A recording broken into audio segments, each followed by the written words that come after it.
Hai guys, aku Devina Srininta, balik lagi ke channel ini.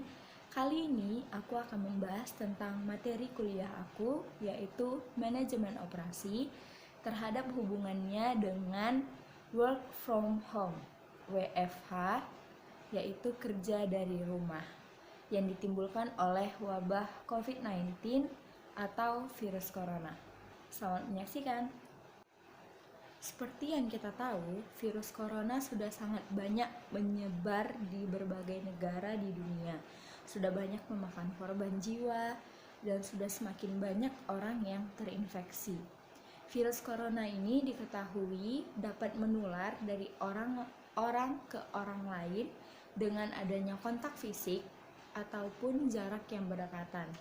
Nah, oleh karena itu, banyak di negara sekarang melakukan aksi social distancing atau jaga jarak sosial dengan salah satu bentuk work from home atau kerja dari rumah.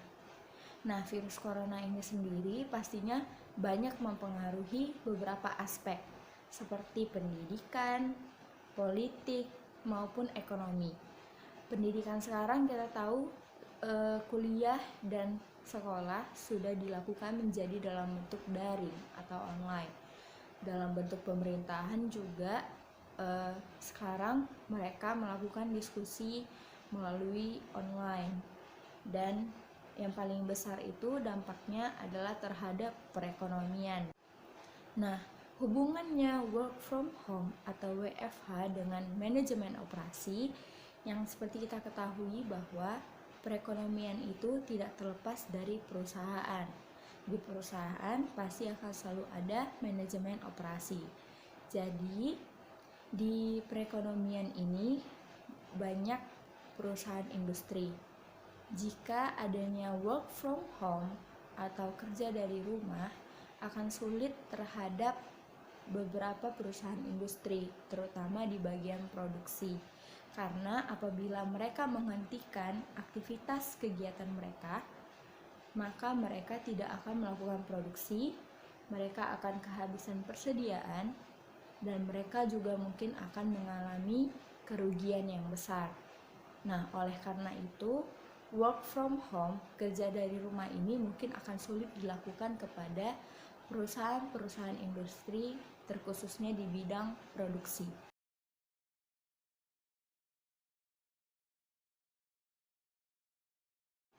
Namun, perusahaan masih bisa dapat melakukan tindakan pencegahan terhadap penyebaran virus, seperti pengecekan suhu sebelum masuk ke dalam perusahaan, pembagian masker atau hand sanitizer kepada seluruh pegawai, maupun penyemprotan disinfektan di seluruh area perusahaan. Nah, untuk bagian produksi, seperti yang saya bilang tadi, mungkin agak susah dilakukan. Cuman untuk di bagian dalam keputusan manajemen operasi, seperti ide desain produk, ide desain pemasaran, maupun yang lain-lain, mungkin itu masih bisa dilakukan dalam bentuk online. Berbicara tentang ide desain produk berasal dari dua sumber. Yang pertama, internal dan eksternal. Internal berasal dari R&D perusahaan, yaitu Research and Development atau penelitian dan pengembangan, konsultan pemasaran, maupun seluruh tenaga aktif di dalam perusahaan. Hal tersebut masih bisa dilakukan melalui online.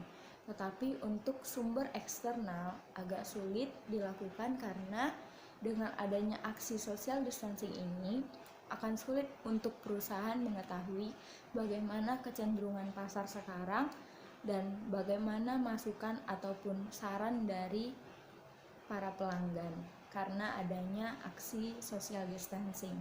Kita lanjut ke CSR atau Corporate Social Responsibility, yaitu tanggung jawab sosial perusahaan.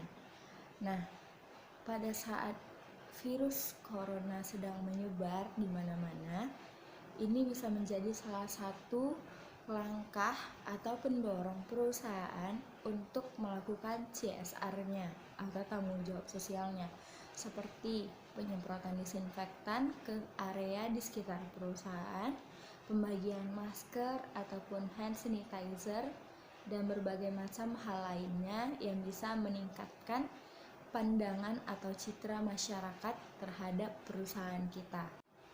Seperti yang kita ketahui, sekarang ini masker ataupun hand sanitizer sudah menjadi barang yang langka, sudah sulit dicari. Kalaupun ada, harganya sudah mahal. Nah, itu bukan berarti kita dapat mengurangi tindakan penjagaan kesehatan kita.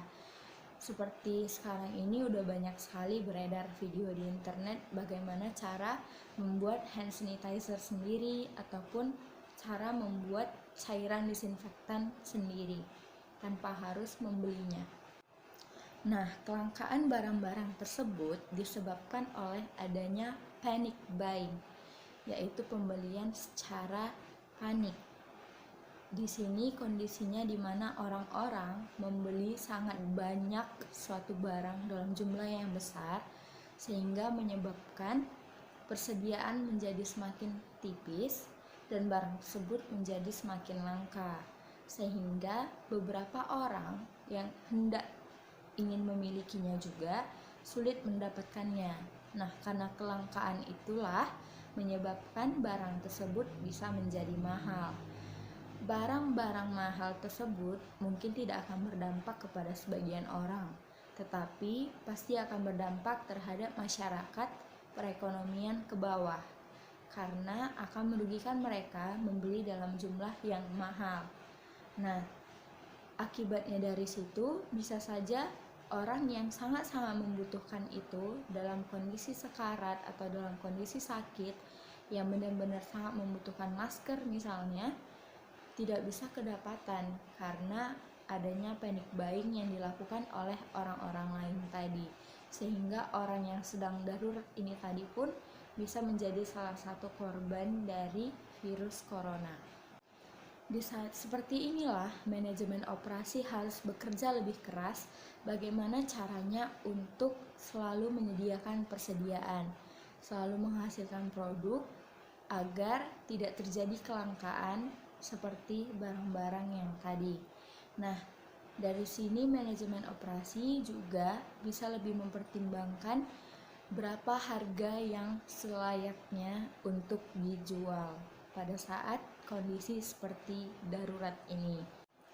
Kita sudah sampai di akhir video, jadi aku mau ngajak teman-teman semua untuk mari kita sama-sama berdoa agar virus ini bisa segera berakhir, korban jiwa bisa berkurang, maupun orang-orang yang terinfeksi juga semuanya bisa kembali sehat, agar dunia kita juga bisa kembali pulih.